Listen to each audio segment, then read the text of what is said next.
Hey guys, and welcome to Hunting Down Hauntings, Investigating the Paranormal, and today we are going to be covering the Rotherwood Mansion in Kingsport, Tennessee, and it is honestly one of my favorites because there's a lot of history behind it, and there are a lot of crazy paranormal stories too. So I hope y'all like it. Let's crack into it. The house is commonly referred to as the House of Hell, and it was built in 1818 by Frederick Ross, who was a successful plantation owner. Ross married a woman named Theodosia Vance, and they had 15 kids. Only one, a daughter named Rowena, made it to adulthood, though. And Rowena had a lot of guys lining up for her hand in marriage. She, however, only had eyes for one, a man from Knoxville, Tennessee, who is only ever referred to as Doctor, even in her letters.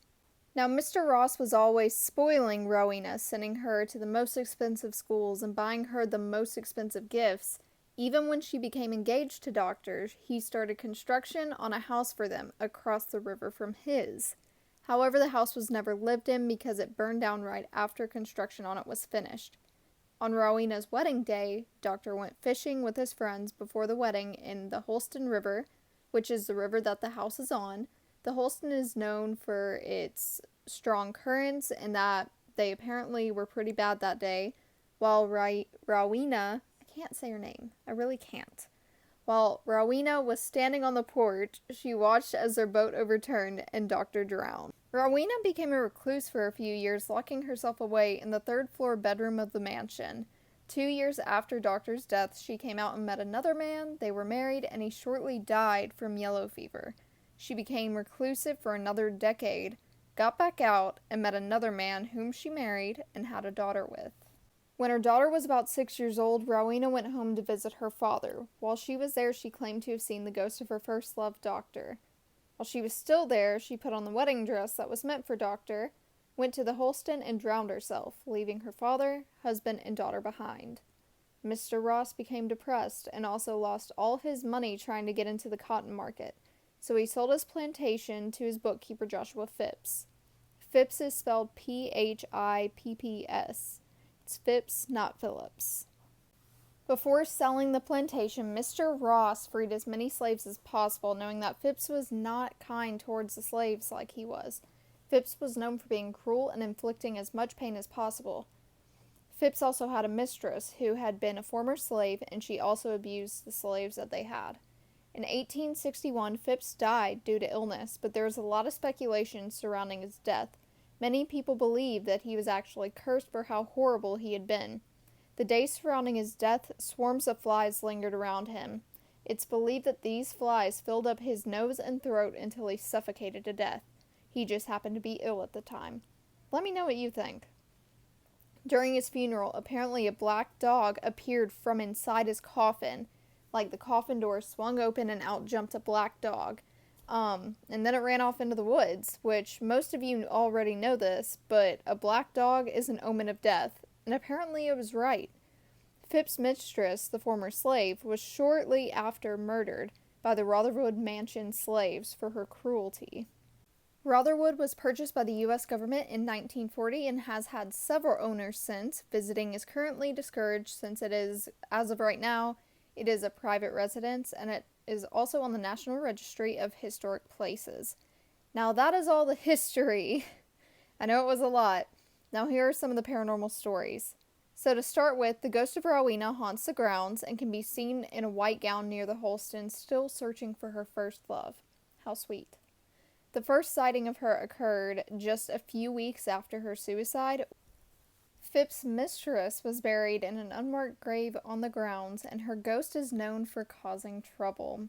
She is seen more than anything, and the mistress will appear next to you, without warning, scare you, and then fade away.